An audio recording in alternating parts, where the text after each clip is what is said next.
Hello, I am Baal Kadmon, and I'd like to thank you for watching this video. As some of you know, my course on Gnosticism, Beyond the Demiurge, has been released. It's quite extensive, and some people wanted a walkthrough. I've given walkthroughs before, and so I just wanted to give a quick walkthrough. So first of all, this took a lot out of me. I've had a lot of this material written up for quite some time, and finally I got it done. And it's 205 videos. And these are not 2-minute videos. So anyway, I just wanted to take you through the program. So of course, there's 12 modules, and I go pretty deep into each one of them. Obviously, the etymology of the term Gnosticism, the historical context, key characteristics, dualism, the material world as an illusion and prison, the concept of the divine spark, and other interesting topics just in the introductory module. And then I go into the Gnostic cosmology, where I cover some key points like the pleroma, the kenoma, the monad, the aeons, abraxas, Jesus versus Jesus. This is doing a comparison between Orthodox Christian Jesus, and when I say Orthodox, I mean accepted Christianity, their view of Jesus versus the Gnostic view of Jesus. And then, of course, I cover the Logos and the concept of Zoe, which is a little bit obscure for some people, the Anthropos, the Demiurge, Yaldabaoth, who is the Demiurge, the implications of the Demiurge being the Old Testament God, the archons, Sophia, Ahamot, and Barbello. All concepts, some of them are well known and some not so much.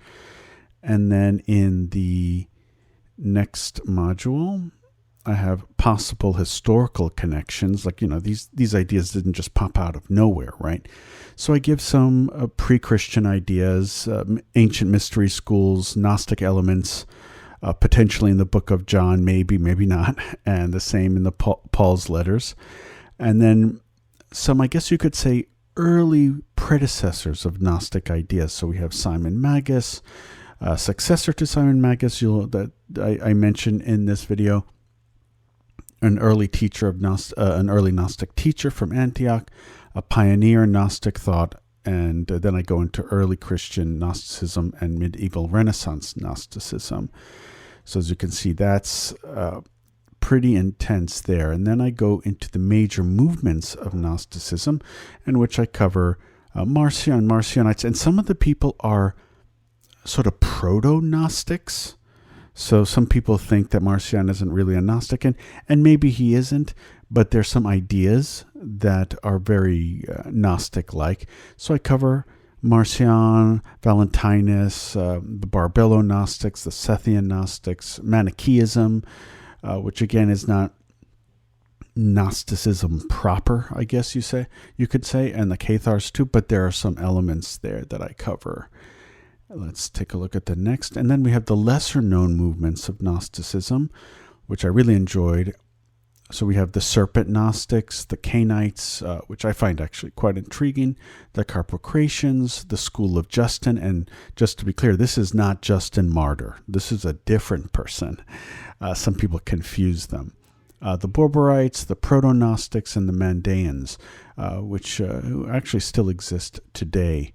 So those are sort of the quote-unquote lesser movements. And then, let's see, we go against the heretics. Now, I discuss in the course that a lot of our early understandings of Gnosticism and different characters in Gnosticism come from early church fathers and writers of the Orthodox Christianity. And then after, and that's all we had at one point, and then later documents were found, like Nag Hammadi and all of that. But I do cover Justin Martyr, Irenaeus, Origen, Tertullian, Epiphanius, and St. Augustine, just to name a few, who were very instrumental for our understanding of Gnosticism. And yes, they were biased against it, but still they had a lot of good information that you'll see actually throughout the program. And then we go to the discovery of the Gnostic texts. And so I cover some of them, some codices, the Berlin Codex, Nag Hammadi, the Manichaean discoveries, and the discoveries from the Oasis of Dachle. So this is just sort of an overview of the different documents that were found and where they were found and so on and so forth. Then I have, was really tough. Okay, this one here, reading and commentary on major Gnostic texts. And basically what I do is I give just a quick overview of sort of the early Christian scripture and how the canon was formed, and then about the Coptic language. And the reason why is because a lot of these texts were written in Coptic.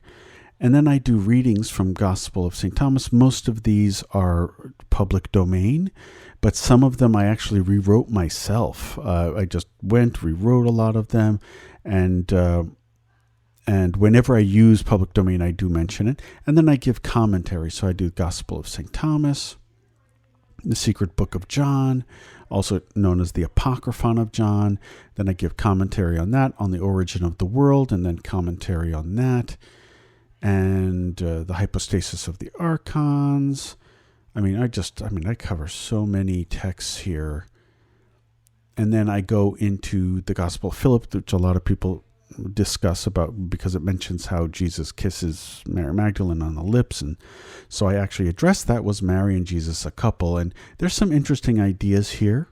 There is a word that was used in Greek that could mean something. And I make the case that it's possible that Jesus and Mary Magdalene may have had some type of connection, and the only reason why I say that is because it would be very unusual for a male and female to be kissing on the lips, especially if they're not married in ancient Judea, but I get a little deeper into that. And then I read from the Gospel of Truth, and I give the commentary on that. Okay, sorry. And then the Treatise of the Great Seth, I give commentary on that. The Gospel of Mary, the Gospel of Judas, which was a very interesting one. I give commentary on that as well. And I cover the Pistis Sophia, which is an enormous body of work in Gnosticism, and it pretty much contains the entire cosmology of Gnostic belief. And again, there weren't just one. Gnosticism isn't homogeneous, but there were many ideas that were going about the different schools that were very similar. So I analyze some of Pistis Sophia, which is a very intense text. And then I go into the praxis portion, and then I start with what I call the Aeonion, which are meditations on the different eons. And I find and there's some obscure ones here. Zoe, Psyche, and then I move on to the Archonion, which is dealing mostly with the archons, right? So we have Yaldabaoth and Saklas and Samael, Adonaios, and so on and so forth. Abraxas as well.